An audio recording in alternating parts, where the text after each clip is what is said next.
જય માતાજી મિત્રો, હર હર મહાદેવ. સ્વાગત છે તમારું મારી યુટ્યુબ ચેનલ આજના સત્સંગમાં. આજના વિડીયોમાં આપણે સાંભળીશું ચંડીપાઠ એટલે કે સપ્તસતીનો 10મો ને 11મો અધ્યાય. આગળ આપણે 1થી 9 અધ્યાયો જોઈ ગયા છીએ અને એમાં ભગવતીની કૃપા પણ આપણે પ્રાપ્ત કરીશું. આજે હવે આપણે 10મો અને 11મો અધ્યાય ચંડીપાઠનો સાંભળીશું. જો તમને મારો વિડીયો પસંદ આવે તો લાઈક કરજો, શેર કરજો અને સબસ્ક્રાઈબ કરજો. મિત્રો, ચૈત્રી નવરાત્રિ હોય કે આસો નવરાત્રિ હોય, મહામાસની નવરાત્રિ હોય કે પછી અષાઢ માસની નવરાત્રિ હોય, સપ્તસતી એટલે કે ચંડીપાઠ અને દેવી ભાગવત વાંચવાનું અને સાંભળવાનું ખૂબ જ મહત્ત્વ બતાવવામાં આવ્યું છે, જે માની પૂર્ણ કૃપા પ્રાપ્ત કરાવનારું છે. તો ચાલો હવે આપણે કરીએ સપ્તસતીનો 10મો અધ્યાય. 10મા અધ્યાયમાં મિત્રો શુંભનો વધ બતાવવામાં આવ્યો છે. જેની કાંતિ તપેલા સુવર્ણ જેવી મનોહર છે, તેને સૂર્ય, શશી અને વહિન એ 3 આંખો છે. પોતાના હાથોમાં ધનુષ, બાણ, અંકુશ, પાસ અને ત્રિશૂળ ધારણ કર્યા છે. જેમના મસ્તક ઉપર અર્ધચંદ્ર છે, એવા શિવશક્તિ સ્વરૂપ ભગવતી કામેશ્વરીનું હું ધ્યાન ધરું છું. દેવીનું શુંભને યુદ્ધ માટે આવાહન. ઋષિ બોલ્યા, પોતાના પ્રાણસમા ભાઈ નિશુંભને મૃત્યુ પામેલો જોઈને તેમજ પોતાની સેનાનો સંહાર થયેલ જાણી શુંભ અત્યંત કોપાયમાન થઈને બોલ્યો કે હે દુષ્ટ દુર્ગા, તું બળના અભિમાનમાં આવી જઈ ખોટો ગર્વ કરે છે. તું અભિમાની થઈ છે અને બીજાનો આશ્રય લઈને લડે છે. ત્યારે દેવીએ તેનો પ્રત્યુત્તર આપતા કહ્યું કે હે દુષ્ટ, હું તો એકલી જ છું. આ સંસારમાં મારા સિવાય બીજું છે જ કોણ? જો આ જે મારા અંશરૂપ વિભૂતિઓ છે તે મારામાં લીન થઈ રહી છે. તે પછી બ્રહ્માણી આદિ બધી દેવીઓ અંબિકાના શરીરમાં લીન થઈ ગઈ. માત્ર અંબિકા જ ત્યાં રહ્યા. દેવીએ આગળ બોલતા જણાવ્યું કે હું મારી ઈશ્વરી શક્તિથી અનેક રૂપે અહીં ઉપસ્થિત હતી. એ બધા સ્વરૂપોને સંકેલી લઈ અત્યારે હું એકલી જ ઊભી છું. માટે તું યુદ્ધ કરવા તૈયાર થા. ઋષિ બોલ્યા કે દેવી અને શુંભ વચ્ચે હવે ભીષણ યુદ્ધ થયું છે. હે રાજન, ત્યાર પછી બધા દેવો તથા અસુરોના દેખતા દેવી તથા શુંભનું ભયંકર યુદ્ધ ચાલ્યું. બાણોના વરસાદ અને શસ્ત્રાસ્ત્રોના પ્રહારથી બંનેનું યુદ્ધ ભયંકર સ્વરૂપ પકડવા લાગ્યું. આ યુદ્ધમાં અંબિકા દેવીએ જે સેકંડો દિવ્ય અસ્ત્રો શસ્ત્રોનો ઉપયોગ કર્યો તેને શુંભ પોતાના શસ્ત્રો અસ્ત્રોથી કાપી નાખતો. શુંભ જે દિવ્ય અસ્ત્રનો ઉપયોગ કરતો તેને પરમેશ્વરીએ ભયંકર હુંકાર શબ્દના ઉચ્ચારણ માત્રથી નાશ કરી નાખ્યો. ત્યારે અસુરોએ અનેક બાણોથી દેવીને ઢાંકી દીધી. આ જોઈ દેવી ગુસ્સે થયા અને બાણથી અસુરનું ધનુષ કાપી નાખ્યું. ધનુષ કપાઈ જતાં અસુરે હાથમાં શક્તિ લીધી, પરંતુ દેવીએ ચક્રથી તે શક્તિ કાપી નાખી. પછી અસુરેશ્વર શુંભ 100 ચંદ્રકવાળી સૂર્ય સમાન ઝળકતી ઢાલ તથા ખડગ હાથમાં લઈને દેવી તરફ ઘસ્યો.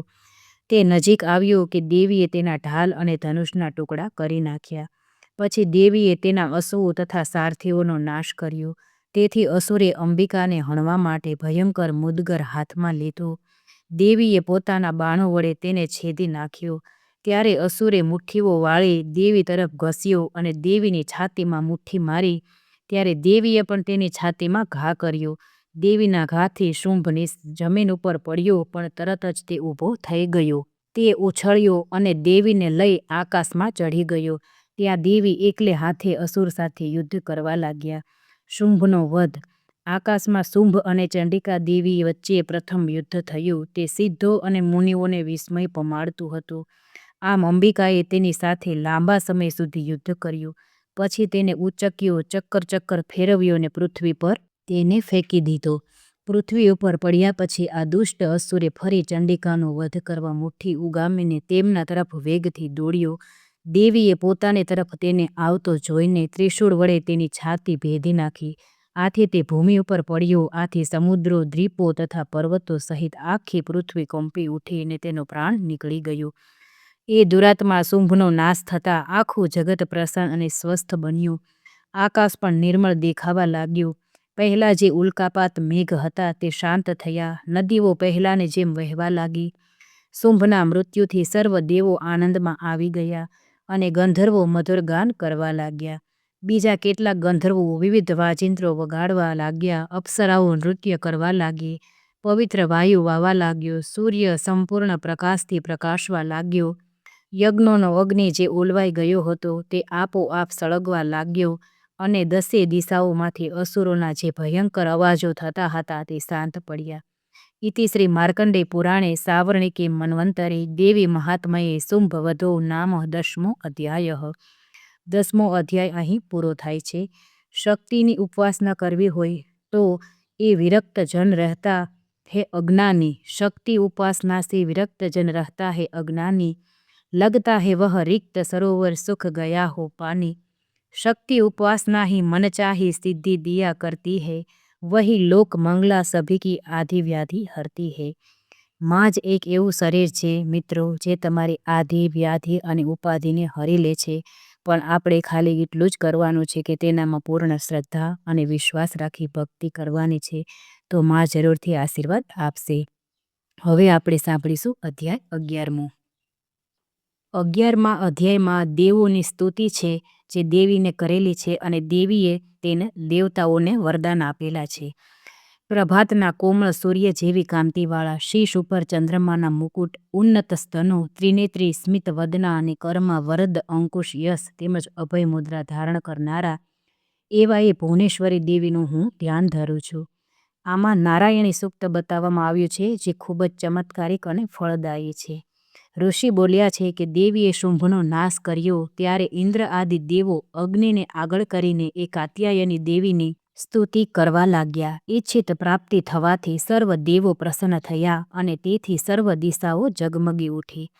દેવોની સ્તુતિ જે દેવીને કરી છે, દેવતાઓએ દેવીને રાજી કરવા માટે સ્તુતિ કરી છે. દેવોએ કહ્યું કે શરણાગતની પીડા દૂર કરનારી દેવી અમારા ઉપર પ્રસન્ન થાવ, સમસ્ત જગતની માતા પ્રસન્ન થાવ, વિશ્વેશ્વરી વિશ્વની રક્ષા કરો. તમે જે સચરાચર જગતના માતા છો, હે દેવી તમે પૃથ્વી રૂપે સ્થિર હોવાથી જગતના આધારભૂત છો. તમે જળ સ્વરૂપે સ્થિર રહીને સમસ્ત જગતને તૃપ્ત કરનારા છો. તમે અનંત બળવાળા વૈષ્ણવી શક્તિ છો. તમે વિશ્વના કારણભૂત માયા છો. તમારી માયામાં સમસ્ત જગત મોહિત થયેલ છે. તમારી કૃપા વડે તો મોક્ષ પણ પ્રાપ્ત થઈ શકે તેમ છે. હે દેવી, સંપૂર્ણ વિદ્યાઓ તમારામાં જ ભિન્ન સ્વરૂપ છે. જેટલી સ્ત્રીઓ છે તે તમારા મૂર્તિમંત સ્વરૂપો છે. હે જગદંબા, તમારામાં અખિલ વિશ્વ વ્યાપેલા છે. તમે સ્તુતિથી પરપરા વાણી છો. હે દેવી, તમે સર્વરૂપ છો. તમે સ્વર્ગ તથા મોક્ષ આપવાવાળા છો. તમે સર્વ માણસોના હૃદયમાં બુદ્ધિરૂપે રહ્યા છો. તમે સ્વર્ગને મુક્તિ આપનારા છો. હે નારાયણી, તમને નમસ્કાર હો. ઉત્પત્તિ સ્થિતિ લય કરનાર ત્રિગુણમયી છો. કલા કાષ્ઠાદિ રૂપથી સંસારના પ્રાણીઓને બાલ્ય તરુણ આદિ અવસ્થા આપનારા તેમજ વિશ્વનો નાશ કરવાને સમર્થ નારાયણી, તમને નમસ્કાર હો. તમે મંગલ કરનારા મંગલમયી છો. કલ્યાણ કરનારા શિવા છો. સર્વ પુરુષાર્થને સિદ્ધ કરનારા શરણાગતને સ્વીકારનારા અને ત્રિનેત્રી ગૌરી છો. હે નારાયણી, તમને અમારા નમસ્કાર છે. સૃષ્ટિની ઉત્પત્તિ સ્થિતિ તથા લય કરનારા શક્તિ સ્વરૂપ છો. પૂર્ણ સનાતન છો. ત્રિગુણના આશ્રયરૂપી ત્રિગુણમયી છો. હે નારાયણી, તમને અમારા નમસ્કાર છે. શરણે આવેલા દીન પીડિતોનું રક્ષણ કરનારા તથા આપત્તિઓનો નાશ કરનારા હે નારાયણી, તમને અમારા નમસ્કાર છે. બ્રહ્માણી સ્વરૂપે હંસોના વિમાનમાં બેઠેલ તથા કમંડળના જળનું સિંચન કરનારા હે નારાયણી, તમને અમારા નમસ્કાર છે. માહેશ્વરી સ્વરૂપે ત્રિશૂળ ચંદ્ર અને સર્પને ધારણ કરનારા તથા વૃષભના વાહનવાળા હે નારાયણી, અમારા તમને નમસ્કાર છે. ત્રિલોકનું રક્ષણ કરનાર નારાયણી છો. મયુર અને કુકડાથી ઘેરાયેલા મહાશક્તિ ધારણ કરનારા કૌમારી સ્વરૂપિણી નિષ્પાપ નારાયણી, તમને નમસ્કાર હો. હાથમાં શંખ ચક્ર ગદા સાંગ ધનુષ અને ઉત્તમ આયુધો ધારણ કરનાર વૈષ્ણવી શક્તિરૂપા નારાયણી, તમને નમસ્કાર હો. હાથમાં ભયાનક ચક્રને દાઢો પર પૃથ્વી ધારણ કરનારા વારાહરૂપિણી નાયર નારાયણી, તમને નમસ્કાર હો. ભયંકર નૃસિંહ રૂપથી અસુરોનો નાશ કરનાર અને ત્રિલોકની રક્ષા કરનારા નારાયણી, તમને નમસ્કાર હો. મસ્તક ઉપર કિરીટ તેમજ હાથમાં મહાવજ્ર ધારણ કરનારા સહસ્ત્ર નેત્રોવાળા વૃત્તાસુરનો નાશ કરનારા ઇન્દ્ર શક્તિ રૂપા નારાયણી, તમને નમસ્કાર હો. શિવદૂત રૂપથી અસુરોની મહાસેનાનો સંહાર કરનાર, ભયંકર રૂપ ધરનારા તથા ભયંકર ગર્જનાઓ કરનારા નારાયણી તમને નમસ્કાર હો. દાઢોથી અતિ ભયંકર જણાતા મુંડમાળાના આભૂષણવાળા, મુંડનો નાશ કરનારા ચામુંડા રૂપ નારાયણી તમને નમસ્કાર હો. લક્ષ્મી, લજ્જા, શ્રદ્ધા, પુષ્ટિ, ધ્રુવા, મહારાત્રિ તથા મહાવિદ્યારૂપ નારાયણી તમને નમસ્કાર હો. ભયોથી અમારું રક્ષણ કરો. મેઘા, સરસ્વતી, શ્રેષ્ઠા, ઐશ્વર્ય રૂપા, પાર્વતી, મહાકાળી, નિયતા, ઈશા રૂપિણી નારાયણી તમને નમસ્કાર હો. સર્વ સ્વરૂપા, સર્વેશ્વરી અને બધી શક્તિવાળા દુર્ગાદેવી, ભયોથી અમારી રક્ષા કરો. તમને નમસ્કાર હો. હે કાત્યાયની, 3 નેત્રોથી શોભતું તમારું મુખ સર્વ પ્રકારના ભયો સામે અમારું રક્ષણ કરો.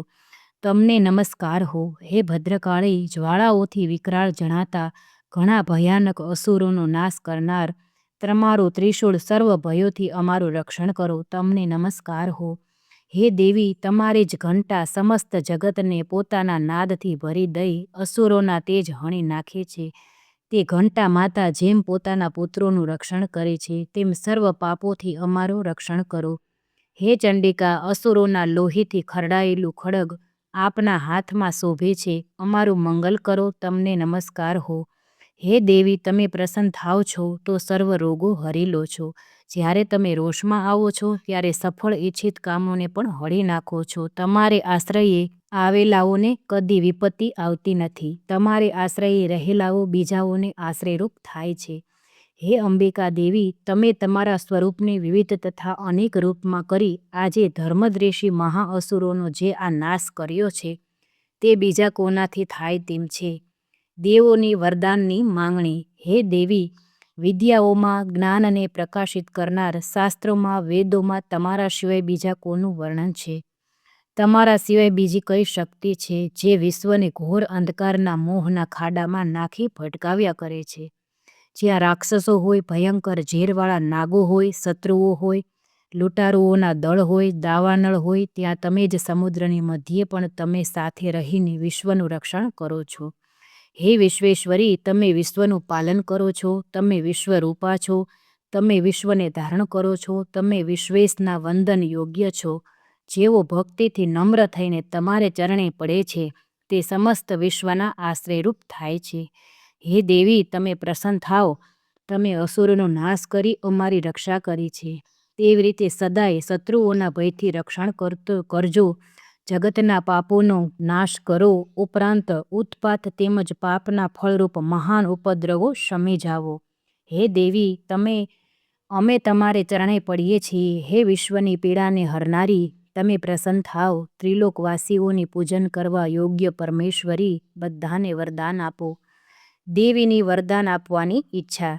દેવી બોલ્યા, હે દેવો, હું તમને વરદાન આપવા તૈયાર છું. તેથી તમારા મનમાં જે કંઈ માંગવાની ઈચ્છા હોય તે તમે માંગો. સંસારને કલ્યાણકારી વરદાન હું તમને જરૂર આપીશ.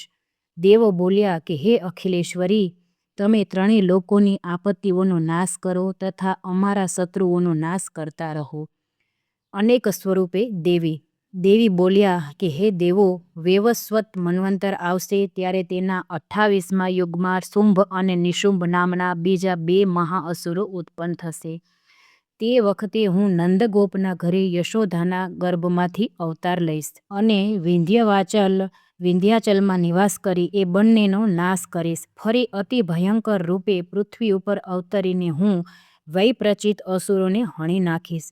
હું તેમનું ભક્ષણ કરીશ. તેથી મારા દાંત દાડમના ફૂલ જેવા રાતા થશે.